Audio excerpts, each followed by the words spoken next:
Hi, everybody, welcome back. I hope you're all doing well. So, this clip from a TV show has got a lot of people talking about Nigerian mothers in law or African mothers in law in general. Take a look. Hi, besties. Let's talk about Nigerian mothers in law. Valentine's night, you came over, made sure you ate. And then when you were finished, you expected me to take your plate. In the Nigerian culture, you are supposed to take your mother-in-law's plate. Yes. If you know you want to marry my son, you are supposed to respect me. Mom, can you? No, listen to me. Listen to me. I don't want this. Mom, listen. Yeah. Now, after I saw the clip, there was another clip of her future daughter-in-law opening up to her and her facial expression. But to be honest, if you line up 1,000 African women who married African men, right, and you ask them how they feel about their mothers-in-law, I'm sure we are going to write stories, movies. The number of women who will tell you they don't enjoy their marriages because of the input of their mothers-in-law and how they enable their son's bad behaviors, how their son can never be wrong, the competition, the envy, the jealousy. They're just hoping that you sacrifice everything for their happiness, just controlling, manipulative abuse that they've suffered from them. I'm sure they are going to write stories upon stories. And I'm not exempting the men because a man like this is never going to defend you because they ended up apologizing to the woman at the end of it all. Do you know why? He supports that. He likes it, right? He enjoys it, right? Because he knows that his mother will do his dirty job for him. Right? He knows his mother is going to do that dirty job for him. And by the looks on that woman's face, she doesn't like this lady at all. Somewhere in the comment section, somebody asked, did they end up getting married? And somebody said, yes, they actually ended up getting married. I was like, what? I hope this is scripted. I hope it's not real. I hope it's fake, because who will see something like this and still decide to marry a man like that? I don't know. But let me know your thoughts in the comments. Let's get into what people have to say. So, wasn't that a lot? Can I say, I think my desire to marry someone with a dead mother comes from Nigerian mothers-in-law. If you're like me, you grew up on Nollywood. Night after night, we saw Auntie Patience absolutely terrorise Iniedo, Mercy Johnson, all of them. Just terrorise. And I just used to think, oh my God. And then you get older and you see them in practice and you just think, oops, that's where the inspiration comes from. At the end, when they say, glory to God, they should just be brave and list the mothers-in-law who inspired the film. Anyway, I digress. Firstly, I'm going to say something you might not want to cheer for, just to get out of the way. It is our culture to take the plate away. As much as I wish it wasn't, it's our culture to serve and then take the plates. I can't be angry at her for expecting the girlie to take her plate. That's the only thing I'm saying in her defence. Are you ready to jump into the bashing? The moment I heard Valentine's Day, the mum was wrong, no matter what happened next. No matter if the girl said that she jumped on her and started beating her up. Valentine's Day, why are you coming over on Valentine's Day? I can't think of any context that would make that acceptable. That is one of the mini red flags I talk about. The mum crashing out like that, that's your sign to leave. But her being comfortable enough to come over on Valentine's Day, that should be your sign that you're going to struggle separating this man from his mother. Now, after the mum crashed out, the son was shouting at her. So I can understand why you would fall into the trap of thinking, oh, see, he's going to defend me. But hey, let's just say he really will defend you. Is that the life you want? Your mother-in-law crashing out on you, your husband shouting at her, them falling out for a couple of days, getting back together, your mother-in-law crashes out on you, rinse, repeat. You don't want that. So kindly stand up and walk towards the door. Do I have time to address the red around her eyebrows? Chemicals may have seeped into her brain, so let's give some grace. Come on, listen to me. I don't want this. Mom, listen. See this clip that's been going viral because the Nigerian mum flipping up because the babe was like, oh, you ate and then left your plate for me to carry, and instantly the mum got angry. That has nothing to do with the culture or respect or what. She just don't like her.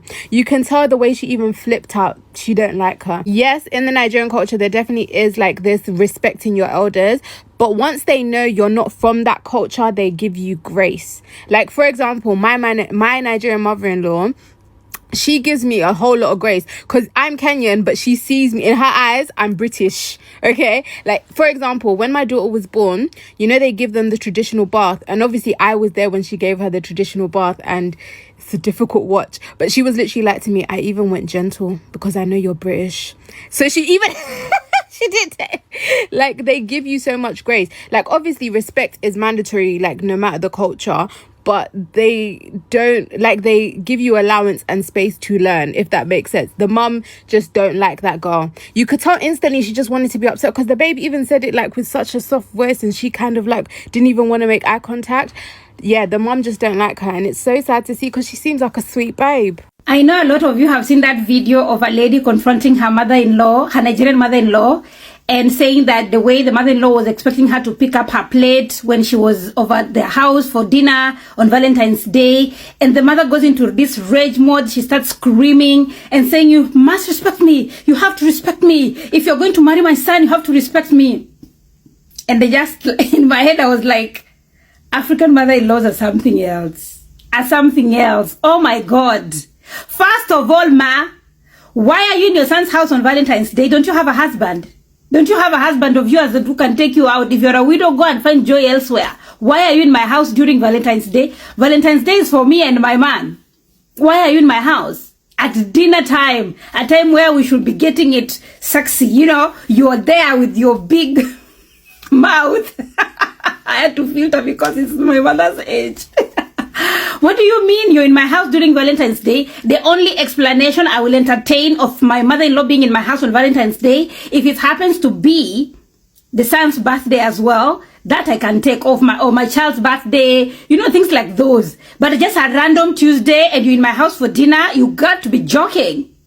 That aside, I cannot date or marry a man whose mother's going to stress me. I cannot. When I used to date, I used to ask men their relationship with their mothers. And if you have a stubborn mother-in-law, you can tell based of how the boy is explaining the mom. I cannot. The relationship is going to stress me. Your son is going to stress me. I'm going to have your grandkids, mortgages, death in the family, illnesses, career, responsibilities, changing the world. And on top, I have to add you as my mother-in-law. You got to be joking. You have to be joking. Oh my God. So I recently came back from vacation, and my boyfriend's parents stayed in our house because they live in a different city. So they were doing a little bit of a change of environment. And also we have a plant that needed to be watered. So they stayed over. And when we came back, the house was clean. The laundry that we left was done and folded, including my innerwears. My boyfriend's mom folded my innerwears and my boyfriend's boxers and were arranged properly. And then I come across such a video of a mother stressing a child that is not even yours. Imagine you surviving your African parents. And then in your adulthood, you marry a man whose mother is going to traumatize you. You have to be joking. You are joking. You're supposed to respect me. Mom, can you? No! Leave me alone! What's the problem? Hey, I wake up out of my blood clot bed for this video. Because you want to see Red Bull clash? You want to see Nigerian and Jamaican clash? Don't worry about Spice. Because I clash that blood clot mother-in-law. Listen, I was brought up with manners and respect, you understand? But what I wasn't taught to do was stand there and literally be degraded by somebody who's supposed to love me, who's supposed to protect me, who's supposed to teach me about your culture because I'm marrying into your culture. You're getting upset because the girl didn't take your plate after she cooked for you, after you violated when you come over on Valentine's night and all of these sorts of things. Your son's one big bumperclot jelly back because he's supposed to set the tone for how you two interact with each other, and he's supposed to set the boundaries because clearly he's been living up under his mother for 2 bumperclot long. And then after all that palaver, the son encouraged his fiance to go and kneel before the woman and, oh, we need to humble ourselves. Listen, that is the quickest way for me to dash the ring back in your face. Because at some point, when are you going to hold your mother accountable for her behaviour? Because if she gets upset with me again, and this is what I gotta tolerate, you are not worth being married to, you understand? Our peace is too important, yeah? Too sacred, too sanctified to take that abuse. I am someone's daughter too, and if she ever did that in front of my mother, yeah, plates are going over people them head, you understand? You need to mind how you're chatting to people, especially when she came with manners and respect to you and told you about her feelings. I don't know what going for that sort of generation, but putting up with their attitudes and their behaviours, the buck stops with me. So men who have mothers like that, I suggest you start putting in boundaries from now, because no woman is going to tolerate that. And it will be a sad and lonely life until you put your mother in check. I'm sure by now we've all seen the video of the Nigerian mother-in-law shouting at that African-American lady on TikTok. I am your mother-in-law. When I tell you to bring the plate, you bring the plate. When I tell you to wash the plate, you, or whatever it is they were arguing about. It is our culture. It's our... You see one thing about horse, actually, wait, why am I saying horse? I have to let you know I'm Nigerian, Abby. We've got age factor. I play too much. But you know one thing about us Nigerians, yeah? We use disrespect as culture. Like, the amount of cultures we have, even me as a Nigerian, I've missed it. I've forgotten it. Because, boy, no mother-in-law is talking to me like that. You and who? No mother-in-law is talking to me about, because what are you? I don't care how old you are. You're not going to speak to me like that. That's disrespectful. You're not going to speak to another human like that. And honestly, this is one thing I always say to non-Nigerians that marry into Nigerian family. These are part of the edicts you're going to face. We've seen it all over social media where some ladies have come out to talk about, oh my God, marrying into Nigerian, besides the Nigerian man. Sometimes they even marry an amazing Nigerian man, but it is the family members, the way they give them hell. And we call it culture. Come on, we need to stop this behavior. We need to stop it. It's not good. We need to stop it. You're giving patients ozoku. Come on. You're giving madagagu. Stop. We, all of Nigerians and all Nigerian women are not like this. Stop spoiling us and making us look like we are witches and wizards when we're not. Some mother-in-laws, even us Nigerians, some of us Nigerian women, I'm sorry, we cannot marry into certain family. The minute I meet a mother-in-law and she's acting like Patience Ozoku or she's acting like Mother Gagu like that, I'm leaving your son, because Kilode. So you're telling me because your American fiance asked how come she's required to play the servant role and pick up your mother's plate when your mother has good working hands, you're telling me that that grandmother had the right to denigrate that poor girl, yell at her in the name of culture. So because of culture, we're going to act like it's okay for an elderly person to lose their mind, to lose their manners, to forget their Christ-centered values. Because they asked, how come you cannot take your plate? I've cooked for you. I've run all types of errands for you to take your plate 2 feet to the kitchen now. It has become cultural assault. There are so many things that we continue to condone in the name of culture. But guess what? Cultures change. We can actually decide that, you know what, let us review this thing that we are calling culture and let's see what kind of change we can make. Because of culture, if a boy should bring a girlfriend home and introduces him to his mom to say, Mom, this could be my wife. Because of culture, she must become and transform into a servant. When she gets there, she must decide, oh my God, let me go and scrub the house. Let me go and help mommy cook. In fact, mommy will not cook. I'll say, Mommy, sit down, let me finish cooking. Just so I can audition for the glorious position of wife to your son because of culture. Why do we like to pretend that there are many aspects of this our so-called culture that are highly misogynistic? Why do we pretend as if we don't foster animosity between mother-in-laws and potential wives? Now, the irony of this entire thing was the mother was using culture as a premise to excuse her terrible behavior. But my question is, does the girl not have culture? The irony is you left the land of your original culture, okay? You crossed over and you immigrated to a new place that has a different culture from you. The girls from that culture, and instead of respecting that culture by understanding that they support women's rights and they're not as sexist as you, you want to impose your toxic culture. From the girl's culture, she cannot understand why an able-bodied elderly somebody cannot carry their plate to the sink. So she's confused. So she asked, why can't you take your dish to the sink? And it became a cultural war. What about her culture? Why is your culture the one that we have to carry on top of our head? And the last question I pose to you, if our culture is so great that it doesn't require updates, why are you in a different country?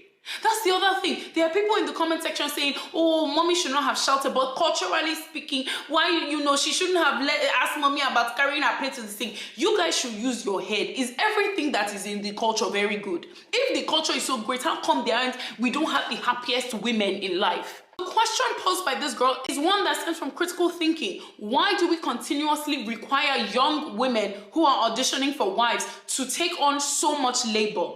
Why is it that when you see a young woman that's coming to a family to marry, she's expected to become magical slave? It's our culture, it's our culture. Shebi, you are abroad. If the culture was so great, Shebi, the country will be moving forward. It's not. At some point, you have to admit the culture is very poisonous. Update your lives, I beg. Culture. I'm so glad that the First Lady mentioned her desire to marry a man whose mom was no longer alive. That's the truth with a lot of African women when it comes to men in general. Most of them don't want to deal with mothers-in-law. They don't want to have mother-in-law drama, mother-in-law issues. I had friends who will tell you, like, they meet a guy. A few minutes into the conversation, the question they ask is your mom still alive? Say yes. That's it, it's done. They won't even continue because they don't want to deal with the trauma that comes to dealing with men who do not have boundaries, who have been raised by their mothers to be their husbands, because that's what most of these things is all about. Most of these guys were raised by their mothers to be their husbands because their husbands were trash to them. You become the competition because to them you're taking their husbands from them. So the children you are going to have will never be good enough. Your cooking is not going to be good enough. If they had the chance to rate your skills in bed, they'll say it's not good enough. Your appearance is never going to be good enough. Nothing about you will ever be good enough or suitable enough for their sons, except the ones that they approve. Okay? So that is the dynamics in most of these marriages and relationships when it comes to these supposed mothers-in-laws. Some of them, they take it there. They take it all the way there. I don't believe, because why would you want to sign up for this? Imagine Valentine's Day that you're supposed to be spending with your future husband or your fiancé or your boyfriend. Your mother-in-law is also wanting to do her own Valentine's Day in your house because she's telling you the two of you are marrying that son of hers. So. And aside that, most of these women were raised to believe that if you have a son, then that's it. The son is the end of everything. So because she has a son, she feels like she's on top of all matters. All right. So you're coming to audition for her, not the son, to approve of you to be a suitable mate to her son. And like I said previously, most of these men, they like it because it still works out for them. And that's where the abuse comes in. All right. Because at this point in time, if you really want to be with her son, right? If you really want to be with her son, want to marry her son, she has to approve of you. So you have to come there with the mindset that you're going to do everything according to her. And that is when they start manipulating you. That's the beginning of the relationship, right? They want you to be ticking boxes for them. And one of the ladies mentioned that most of these women went through the same thing. And so they would like you to go through it. And it's true. When you get married to them, that's when their sons are cheating and misbehaving. They'll say, oh, this is how marriage is all about. Do you know what his father did to me? And so on and so forth. Because they're happy that you're also suffering. When they said misery love company, African mothers-in-law, I can speak of what I know of. I've seen a lot of stories of other cultures being similar to this, but this happens a lot. It's very bad. It's very bad. Most of the times people ask me, why don't you share stories from Africa? Most of the times they are speaking the local languages. A few weeks ago, there was this trending story on TikTok of this lady who married this guy. The guy travels, goes to Europe and comes back, does importing. They have children together. She's been forced to live in the family home with her children. These sisters of this guy and their mother keep bringing other women into his life. Anything that the man has to do for her has to go through his sisters and his mom for them to approve before she does. And that's how most of these women, that's how they want it. Okay? So if you are coming into their son's life, they're expecting you to be a doormat for them to work on. That's the only time they like you. If you are living according to them and you are doing what they want you to do, you'll be happy. You'll be happy. They want you to audition. Quote and unquote, to respect them to the nonsense degree. Okay? To leave yourself at the door, to come in as a servant, to come and be underneath them, to make them happy, to live for them before they'll be happy. And if that's what you want, then by all means continue. But if not, if you see this type of signs and signals, run, oh, run. Don't say we didn't warn you. It's not a bed of roses. That guy is not going to defend you. You are going to suffer. That's all I'm saying. Anyway, I'm going to leave it here. A word to the wise is always enough. But this is not going to stop anytime soon. Some women already suffering. They are going to continue suffering. And when they leave their marriage, they are going to be told they are the ones who are bad women who ruined their marriages. When all this while this man was cheating on them.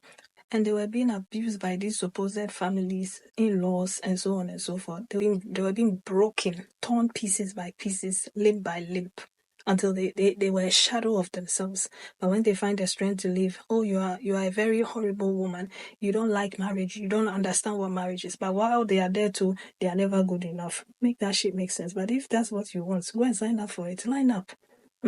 Don't say we didn't tell you. But anyway, thank you so much for watching, and I'll see you again with another video.